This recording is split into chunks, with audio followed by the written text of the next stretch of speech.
नमस्कार शेतकरी बंधूंनो, या व्हिडिओमध्ये आपण द्राक्षबागेमध्ये येणारी सनबर्निंग किंवा उकड्या या समस्येबद्दल संपूर्ण माहिती देणार आहोत। व्हिडिओ संपूर्ण पाहण्यापूर्वी आमच्या पेजला फॉलो केलं नसेल तर फॉलो करून घ्या। प्रामुख्याने ज्या बागा 70 ते 80 किंवा 70 ते 90 दिवसाच्या दरम्यान आहेत अशा बागेमध्ये सनबर्निंग किंवा उकड्याचा प्रादुर्भाव मोठ्या प्रमाणात जाणवतो। या उकड्या येण्याची प्रमुख कारण म्हणजे बागेची कॅनोपी व्यवस्थित न होणे आणि तसेच जे न्यूट्रिएंट्स आहेत त्या न्यूट्रिएंट्सचा इम्बॅलन्स, त्यामध्ये फॉस्फरस असेल, पोटॅश असेल किंवा मॅग्नेशियम, कॅल्शियम यासारख्या न्यूट्रिएंट्सचा जो इम्बॅलन्स होतो त्याच्यामुळं उकड्याचा प्रादुर्भाव जास्त वाढतो। उकड्या ही काही रोग किंवा कीड नाहीये, तर ही एक फिजिओलॉजिकल डिसऑर्डर म्हणजे अबायोटिक स्ट्रेस आहे। ज्या ठिकाणी टेम्परेचरमध्ये जास्त प्रमाणात वाढ होते अशा ठिकाणी जे घड उन्हामध्ये येतात त्या ठिकाणी प्रामुख्यानं उकड्या या रोगाचा प्रादुर्भाव मोठ्या प्रमाणात जाणून येतो। घडांच्या साईजसाठी किंवा फुगवणीसाठी शेतकरी प्रामुख्यानं संजीवकांचा मोठ्या प्रमाणावर वापर करतात।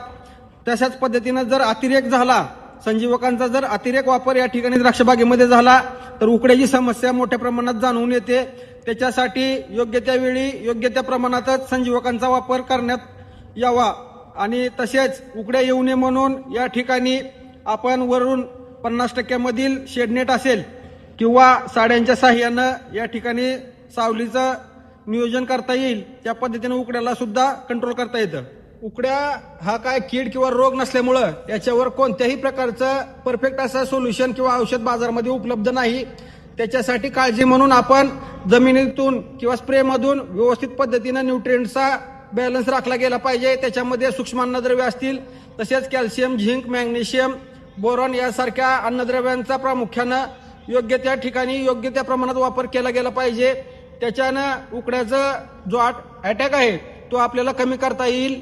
तसंच स्प्रेच्या माध्यमातून जर जास्त प्रमाणात उकड्या येत असेल तर लिक्विड जिब्रेलिक ऍसिड 0.001% किंवा ट्रायकॉन्टिनॉल 0.001%, तसेच ग्रीन मिरॅकल असेल किंवा ग्रीनेक्स असेल किंवा लिक्विड फॉर्म मधील सिलिकॉन या ठिकाणी तुम्ही वापरू शकता, जेणेकरून जो उंचट्टा येणार आहे किंवा जो स्ट्रेस येणार आहे तो स्ट्रेस किंवा तो ताण आपल्याला त्या माध्यमातून कमी करता येईल।